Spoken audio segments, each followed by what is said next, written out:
Hi friends आमी प्रकृति चले एसेছি আরেকটি নতুন রেসিপি নিয়ে। আজ আমি বানাবো ফুলকপির ড্রাই একটা সবজি, যেই সবজিটা ভাত রুটি পরোটার সাথে খুবই ভালো লাগে আর লাঞ্চ কিংবা ডিনার দুক্ষেত্রেই আপনারা এটা বানাতে পারেন।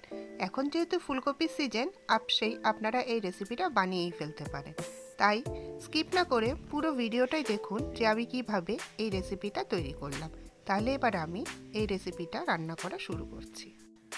এখানে আমি 2 টেবিল চামচ তেল গরম করে নিয়েছি। অ্যাড করছি জিরা, হাফ চামচ হলুদ গুঁড়ো, হাফ চামচ কাশ্মীরি লঙ্কার গুঁড়ো আর 1 চামচ জিরে ধনে গুঁড়ো।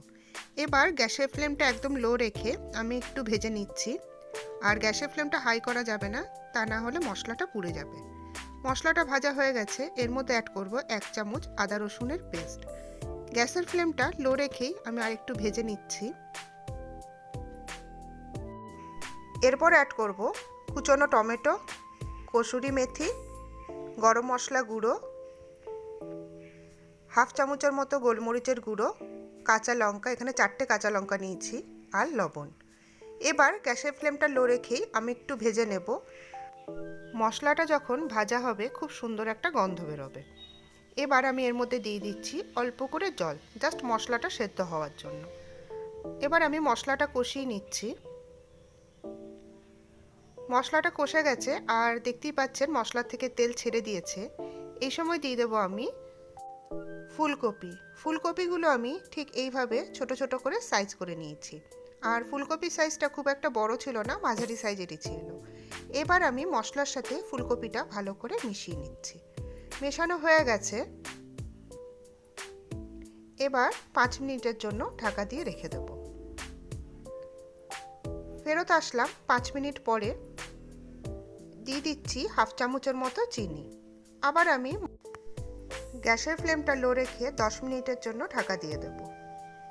ফেরত আসলাম 10 মিনিট পরে। ফুলকপি থেকে জল বেরিয়ে গেছে, আপনারা দেখতেই পাচ্ছেন, আর ফুলকপিটাও সেদ্ধ হয়ে গেছে। গ্যাসের ফ্লেমটা হাই রেখে আমি একটু ভাজা ভাজা করে নেব। ফুলকপিটা ভাজা ভাজা করা হয়ে গেছে, আপনারা দেখতেই পাচ্ছেন কত সুন্দর দেখতে হয়েছে আর খুব সুন্দর গন্ধও বেরিয়েছে। দিয়ে দিচ্ছি কুচনো ধনেপাতা। এবার ফুলকপির সাথে ধনেপাতাটা ভালো করে মিশিয়ে নিচ্ছি। মেশানো কমপ্লিট হয়ে গেছে আর ঢাকা দিয়ে রেখে দেব। আজকের রান্না এখানেই কমপ্লিট। আপনারা দেখলেনই যে কত সহজে আমি এই ফুলকপির ড্রাই রেসিপিটা বানিয়ে ফেললাম। ভাত রুটি পরোটার সাথে এই রেসিপিটা কিন্তু দারুণ লাগে। লাঞ্চ ডিনারে আপনারা বানিয়ে ফেলতে পারেন। এই রেসিপিটা কেমন লাগলো আমাকে কমেন্ট করে জানাবেন। আর যদি ভালো লেগে থাকে তবে একটা লাইক দিয়ে দেবেন আর আমার চ্যানেলটাকে সাবস্ক্রাইব করে দেবেন। তাহলে আপনাদের সাথে দেখা হচ্ছে আবার একটা নতুন রেসিপি নিয়ে। তাহলে আজ এই পর্যন্তই, বাই।